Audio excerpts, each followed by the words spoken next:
யோவான் எழுதின சுவிசேஷம் 1 அதிகாரம் 1 ஆதியிலே வார்த்தை இருந்தது, அந்த வார்த்தை தேவனிடத்தில் இருந்தது, அந்த வார்த்தை தேவனாய் இருந்தது.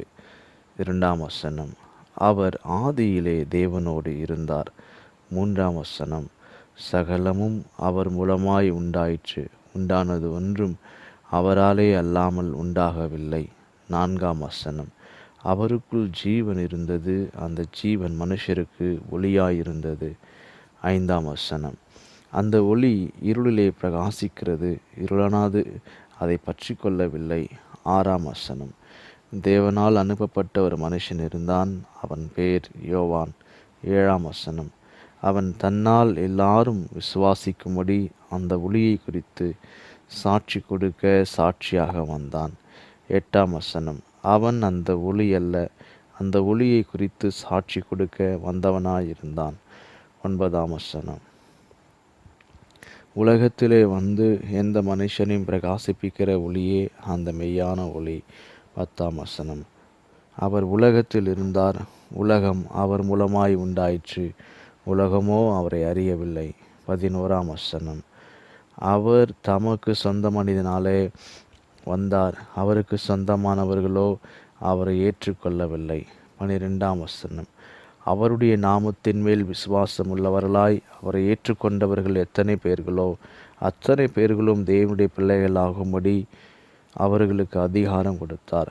13 அவர்கள் இரத்தத்தினாலாவது மாம்ச சித்தத்தினாலாவது புருஷனுடைய சித்தத்தினாலாவது பிறவாமல் தேவனாலே பிறந்தவர்கள். 14 அவர் அந்த வார்த்தை மாம்சமாகி கிருபையினாலும் சத்தியத்தினாலும் நிறைந்தவராய் நமக்குள்ளே வாசமணினார்.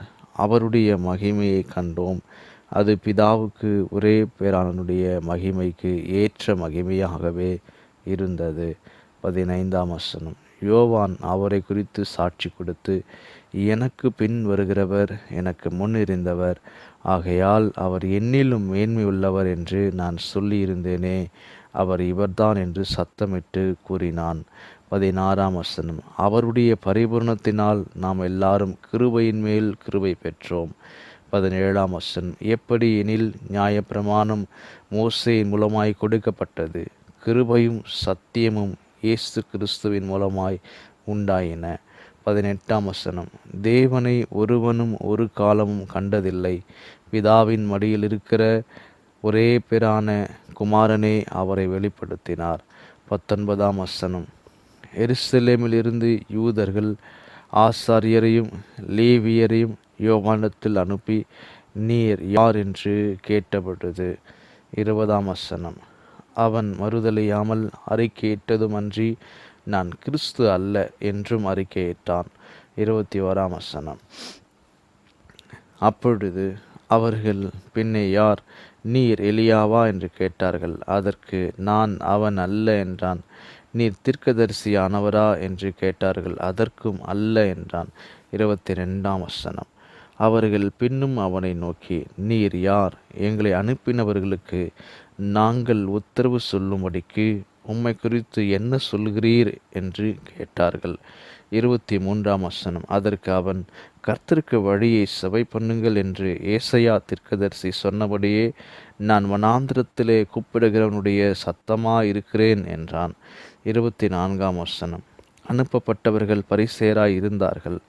25 அவர்கள் அவனை நோக்கி, நீர் கிறிஸ்துவும் அல்ல, எலியாவும் அல்ல, தீர்க்கதரிசி ஆனவரும் அல்லவென்றால் ஏன் ஞானஸ்தானம் கொடுக்கிறீர் என்று கேட்டார்கள். 26 யோவான் அவர்களுக்கு பிரதியுத்தரமாக, நான் ஜலத்தினாலே ஞானஸ்தானம் கொடுக்கிறேன், நீங்கள் அறியாதிருக்கிற ஒருவர் உங்கள் நடுவிலே நிற்கிறார். 27 அவர் எனக்கு பின் வந்தும் என்னிலும் மேன்மை உள்ளவர், அவருடைய பாதரட்சியின் வாரை அவிழ்ப்பதற்கும் நான் பாத்திரன் அல்ல என்றான். 28 இவைகள் யோர்தானுக்கு அக்கரையில் யோவான் ஞானஸ்தானம் கொடுத்த பெத்தாபாராவிலே நடந்தன. 29 மறுநாளிலே யோவான் இயேசுவை தன்னிடத்தில் வரக்கண்டு, இதோ உலகத்தின் பாவத்தை சுமந்து தீர்க்கிற தேவ ஆட்டுக்குட்டி. 30ஆம் வசனம். எனக்கு பின் ஒருவர் வருகிறார், அவர் எனக்கு முன் இருந்தபடியால் என்னிலும் மேன்மை உள்ளவர் என்று நான் சொன்னேனே, அவர் இவர்தான். 31ஆம் வசனம்.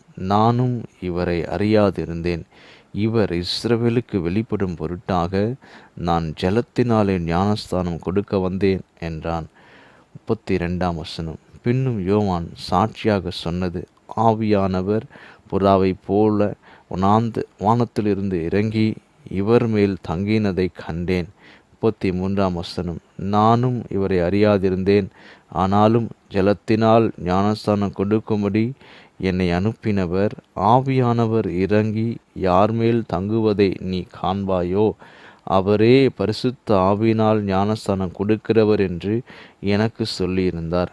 34ஆம் வசனம். அந்தபடியே நான் கண்டு இவரே தேவனுடைய குமாரன் என்று சாட்சி கொடுத்து வருகிறேன் என்றான். 35ஆம் வசனம். மறுநாளிலே யோவானும் அவனுடைய சீஷரில் 2 பேரும் நிற்கும்போது 36ஆம் வசனம். இயேசு நடந்து போகிறதை அவன் கண்டு, இதோ தேவ ஆட்டுக்குட்டி என்றான். 37ஆம் வசனம். அவன் அப்படி சொன்னதை அவ்விரண்டு சீஷரும் கேட்டு இயேசுவுக்கு பின் சென்றார்கள். 38ஆம் வசனம். இயேசு திரும்பி அவர்கள் பின் செல்கிறதைக் கண்டு, என்ன தேடுகிறீர்கள் என்றார். அதற்கு அவர்கள், ரபி, நீர் எங்கே தங்கியிருக்கிறீர் என்று கேட்டார்கள். ரபி என்பதற்கு போதகரே என்று அர்த்தமாம்.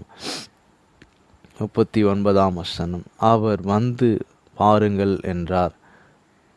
அவர்கள் வந்து அவர் தங்கியிருந்த இடத்தை கண்டு அன்றைய தினம் அவரிடத்தில் தங்கினார்கள். அப்பொழுது ஏறக்குறைய 10 மணி வேளையாயிருந்தது. 40ஆம் வசனம். யோவான் சொன்னதை கேட்டு அவருக்கு பின் சென்ற 2 பேரில் ஒருவன் சீமோன் பேதுருவின் சகோதரனாகிய அந்திரேயா என்பவன். 41ஆம் வசனம். அவன் முதலாவது தன் சகோதரனாகிய சீமோனை கண்டு, மேசியாவை கண்டோம் என்று சொன்னான். மேசியா என்பதற்கு கிறிஸ்து என்று அர்த்தமாம். 42ஆம் வசனம். பின்பு அவனை இயேசுவினிடத்தில் கூட்டிக் கொண்டு வந்தான். இயேசு அவனை பார்த்து, நீ யோனாவின் மகனாகிய சீமோன், நீ கேபா எனப்படுவாய் என்றார். கேபா என்பதற்கு பேதுரு என்று அர்த்தமாம். 43ஆம் வசனம். மறுநாளிலே இயேசு கலிலேயாவுக்கு போக மனதாயிருந்து பிலிப்புவை கண்டு, நீ எனக்கு பின் சென்று வா என்றார். 44ஆம் வசனம். பிலிப் என்பவன் அந்திரேயா பேதுரு என்பவர்களுடைய ஊராகிய பெத்சாயிதா பட்டணத்தான். 45ஆம் வசனம். பிலிப்பு நாத்தான்வேலை கண்டு, நியாயப்பிரமாணத்திலே மோசேயும் தீர்க்கதரிசிகளும் எழுதியிருக்கிறவரை கண்டோம். அவர் யோசேப்பின் குமாரனும் நாசரேத்துரனுமாகிய இயேசுவே என்றான். 46. அதற்கு நாத்தான்வேல், நாசரேத்துரிலிருந்து யாதொரு நன்மை உண்டாகக்கூடுமோ என்றான். அதற்கு பிலிப்பு, வந்து பார் என்றான். 47.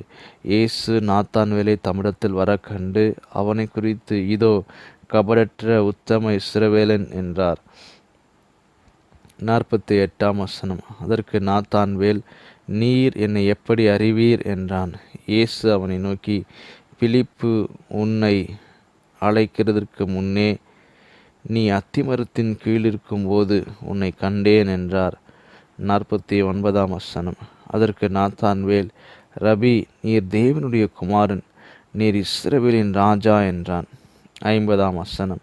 இயேசு அவனுக்கு பிரதியுத்தரமாக, அத்திமரத்தின் கீழே உன்னை கண்டேன் என்று நான் உனக்கு சொன்னதனிலையா விசுவாசிக்கிறாய்?